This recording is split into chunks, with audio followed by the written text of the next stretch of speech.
नमस्कार। Ram Ram. NCERT solutions में हम क्लास 8th के चैप्टर नंबर 5 डाटा हैंडलिंग को आज शुरू करेंगे।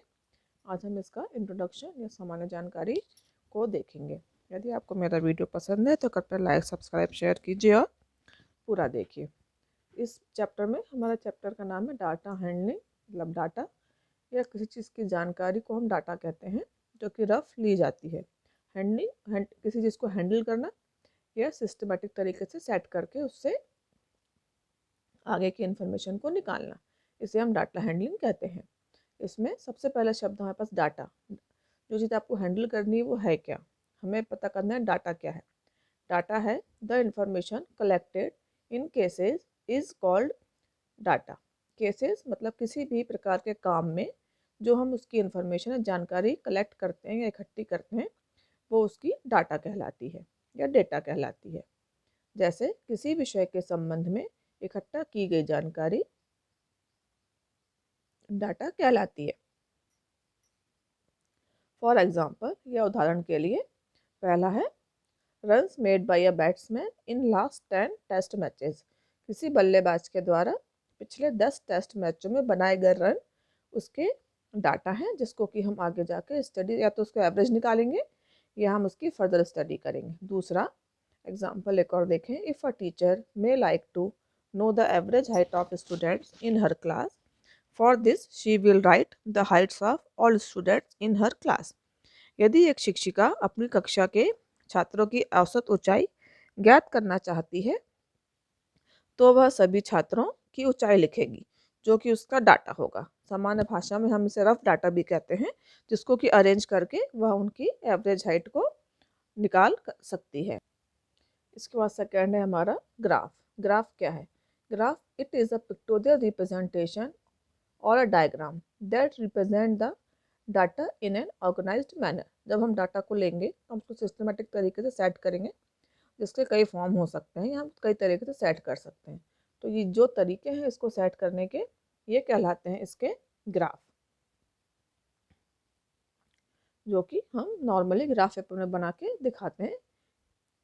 यह एक ऐसा चित्र होता है जो किसी भी प्रकार के डाटा को संयोजित ढंग से या सिस्टमेटिक ढंग से एक साथ एक चार्ट के रूप में प्रदर्शित करता है, जिससे कि हमको चार्ट को स्टडी करने में या डाटा को स्टडी करके उससे कोई रिजल्ट निकालने में आसानी होती है। अब हमारे पास है टाइप्स ऑफ ग्राफ। ग्राफ के प्रकार क्या क्या हैं? पहला है पिक्टोग्राफ। यह दो शब्द से मिलकर बना है। पिक्टो मतलब पिक्चर, ग्राफ ऐसा ग्राफ जो पिक्चर के रूप में होता है या उसमें कई तरह के सिंबल्स होते हैं, उसे हम पिक्टोग्राफ कहते हैं। Pictorial representation of data using symbol, संकेतों या चित्रों का प्रयोग करके डाटा को प्रदर्शित करना। मैंने आपके लिए एक एग्जांपल बताया है जो कि मैंने बुक से लिया हुआ है। एक कार, एक इस पिक्चर जो कार की पिक्चर है, इसका मतलब है 100 कार। मतलब एक कार जहाँ खड़ी है उसको हमको ये मान के चलना है कि वहाँ पे 100 कार खड़ी हुई हैं। इस तरीके से हम अलग अलग तरह के सिम्बल्स ले सकते हैं। अब हमें बताना है कि जुलाई में कितनी बिक्री हुई, अगस्त में और सितंबर में। तो एक कार मतलब 100 कार, तो यहाँ पे 100 100 और ये आधी कार। आधी कार का मतलब होता है हमें इसका आधा करना है, तो ये हो जाएगा 50। अब इन सबको हम प्लस करेंगे तो हमारा ये बन जाएगा 250 कार्स।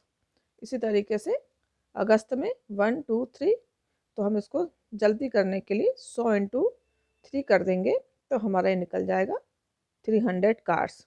और ये बन जाएगा 1 2 3 4, तो हम कर देंगे 100 इंटू 4, तो ये हमारा बन जाएगा 400 कार्स। इस तरीके से आपको पिक्चर पढ़नी होती हैं और पिक्चर में जो सिंबल होते हैं उनकी वैल्यू दी गई होती है कि किस में कितने हैं, उनको हम प्लस करके इतना हम निकाल सकते हैं। अब इस तरह के क्वेश्चंस में आपको इससे रिलेटेड क्वेश्चन आ सकते हैं कि आपको जुलाई के महीने में कितनी कार प्रोड्यूस की गई, how many cars were produced in month July. In which month, किस महीने में मैक्सिमम नंबर की कार प्रोड्यूस की गई, या दोनों जुलाई और अगस्त के बीच की कारों के प्रोडक्शन में अंतर कितना था। इस तरीके से आपको ग्राफ के ऊपर या पिक्टोग्राफ के ऊपर या किसी भी ग्राफ के ऊपर रिलेटेड क्वेश्चंस आ सकते हैं। अब हम इसका अगला है इसका बार ग्राफ। बार जैसे चॉकलेट बार, जिसको कोई भी चीज़ ऐसी जो लंबी और चपटी हो उसे हम बार कहते हैं। कुछ भी चीज़ की आयरन बार या चॉकलेट बार कुछ भी हो सकती है, तो हम बार के रूप में जो पिक्चर बनाते हैं इसे हम बार ग्राफ कहते हैं। ये बार का रूप है। ये बार ग्राफ क्या होता है? A display of data using bar of uniform with their height being proportional to the respective values. Data को एक बार या चौड़ी पट्टी के रूप में दर्शाना, जिसमें जो बार की चौड़ाई है, मतलब यहाँ से लेके यहाँ तक जो चौड़ाई है ये इसकी सारी बराबर होती है, पर इसकी जो लंबाई है वो उसकी वैल्यू के हिसाब से कम ज़्यादा हो सकती है, क्योंकि वैल्यू जितनी होगी उस हिसाब से हम इस तरफ जो हम चल रहे हैं, इधर जो हमारे वैल्यू उसके हिसाब से हम बार की लंबाई या चौड़ाई को करेंगे। एक ये चार्ट है जिसमें बताया गया है कि कुछ ईयर्स में 2003 से लेके 2000 तक के जो स्टूडेंट थे क्लास 8th के, उनके नंबर्स कितने थे। तो इसमें ध्यान रखिए, हम यहाँ पे 2 लाइन बनाते हैं एल जैसी, जो हम राइट हैंड में बनाते हैं उसे हम एक्स देते हैं नाम, और जो लेफ्ट हैंड में जो ऊपर की ओर जाती है एल की लाइन उसे हम वाई एक्सिस कहते हैं। इस तरफ हम लिखते हैं नंबर ऑफ स्टूडेंट्स या कोई भी एक चीज़, इसमें हमने नंबर ऑफ स्टूडेंट्स लिखा है क्लास 8, और इधर हमने ईयर्स लिखे हुए हैं। हम जीरो से शुरू करते हैं, और ये जो डिस्टेंस मैंने बनाए हुए हैं ये ग्राफ पेपर में हम नाप के बनाएंगे, तो ये हम बराबर बनाएंगे। ये भी मैंने स्केल से बराबर कर दिए थे, तो जिनके बीच का डिफरेंस है ये बराबर होना चाहिए। इसका और इसका डिफरेंस ये है, ये भी बराबर होना चाहिए ये, और लाइन एकदम सीधे स्ट्रेट होनी चाहिए। इसके ऊपर हम इसकी वैल्यू लिखेंगे, ये हम यहाँ पे बार ग्राफ के पेपर पर हम बार की लंबाई यहाँ से नापेंगे, और उसके ऊपर हम उसकी वैल्यू भी लिखते जाएंगे। जैसे 2003-2004 में 100 स्टूडेंट्स थे क्लास 8th में, तो यहाँ पे 100 लिखा हमने, यहाँ पे 100 से हमने इसको लाइन की मिलाई और यहाँ पे नीचे हमने ईयर लिख दिया। 2004-2005 में 200 थे, 2005-2006 में 250 थे, 2006-2007 में ये देखिए 320, क्योंकि 350 के साथ ये नहीं है, थोड़ा सा नीचे, इसलिए 320 है। ये जो हम ब्लॉक बनाते हैं इनको भी हम छोटे छोटे टुकड़ों में हम बांट लेते हैं, और ये 350 की लाइन में ये सीधा जा रहा है।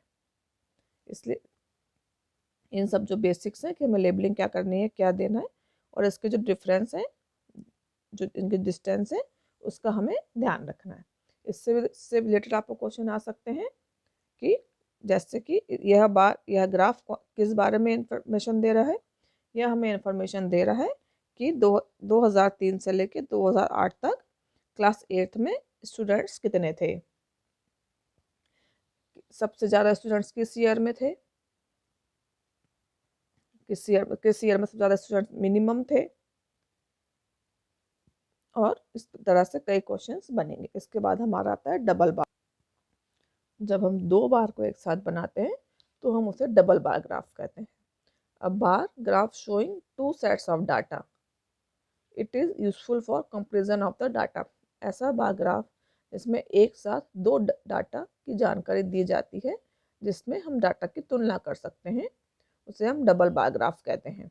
ये जो मैंने बार ग्राफ बनाया है इसमें इंफॉर्मेशन शो हो रही है मार्क्स ऑब्टेन बाय स्टूडेंट्स को मिलेगा मार्क्स मैथ्स में, साइंस में, हिंदी में और इंग्लिश में। और ये है जो फर्स्ट है, ये जो फर्स्ट बार है ये आपको बता रही है 2005 और 6 में, और जो सेकंड बार है ये आपको बता रही है 2006 और 7 में। इसके लिए आपको दोनों बार में कुछ डिफरेंस करना होगा, तो आप पूरा कलर कर दीजिए या इस तरह से कुछ निशान बना दीजिए, जिससे कि आप ईयर में अंतर कर सकें। और यहाँ पे जैसे मैंने ये ब्लॉक खाली छोड़ा है, तो रिप्रेजेंट करने के लिए यहाँ पे खाली बॉक्स बनाइए, और जो हम इसके साथ मैंने लाइंस बनाई है, तो इसको आप इस तरीके से लाइंस बनाइए, जिससे कि दोनों ईयर्स का कंपैरिजन अलग अलग हो सके। अब मैथ्स में इसको मिले कितने 30, और इसको सेकेंड ईयर में मिले इसको 60। एक बच्चा है जिसको 2005 और 6 में मैथ्स में 30 मिले थे, और 2006 और 7 में उसको 60 मिले, मतलब एक ही बच्चा है और एक ही सब्जेक्ट है, इसलिए हम इसको चिपका के बना सकते हैं। इसमें ध्यान रखना है ये जो डिफरेंस है ये भी अलग अलग हो, और इनकी जो चौड़ाई है ये भी बराबर बराबर हो। यहाँ पे आप याद से इस तरह से लिखेंगे। ये सब्जेक्ट का नाम लिखना जरूरी है। यहाँ पे नंबर्स दिए हैं मैंने 10, 20, 30, 40, 50, जिससे कि जहाँ तक हमें जाना है वहाँ तक हम काउंट कर सकें। इसको 30, ये इसको यहाँ पे मिले साइंस में 50, अगले साल मिल गया इसको 60, फिर हिंदी में इसको मिले 40 के ऊपर ये 42 और 70 के ऊपर ये 73, इस तरीके से। और इसको इंग्लिश में मिले 40 और 20। इस तरीके से आपको इसमें भी नीट एंड क्लीननेस का ध्यान रखते हुए हमें डबल बार ग्राफ बनाने हैं। इसके बाद इसमें एक और है पाई चार्ट, जब वो आगे आएगा तब मैं उसी के साथ आपको उसके बारे में बताऊंगी। आज के लिए इतना ही, धन्यवाद।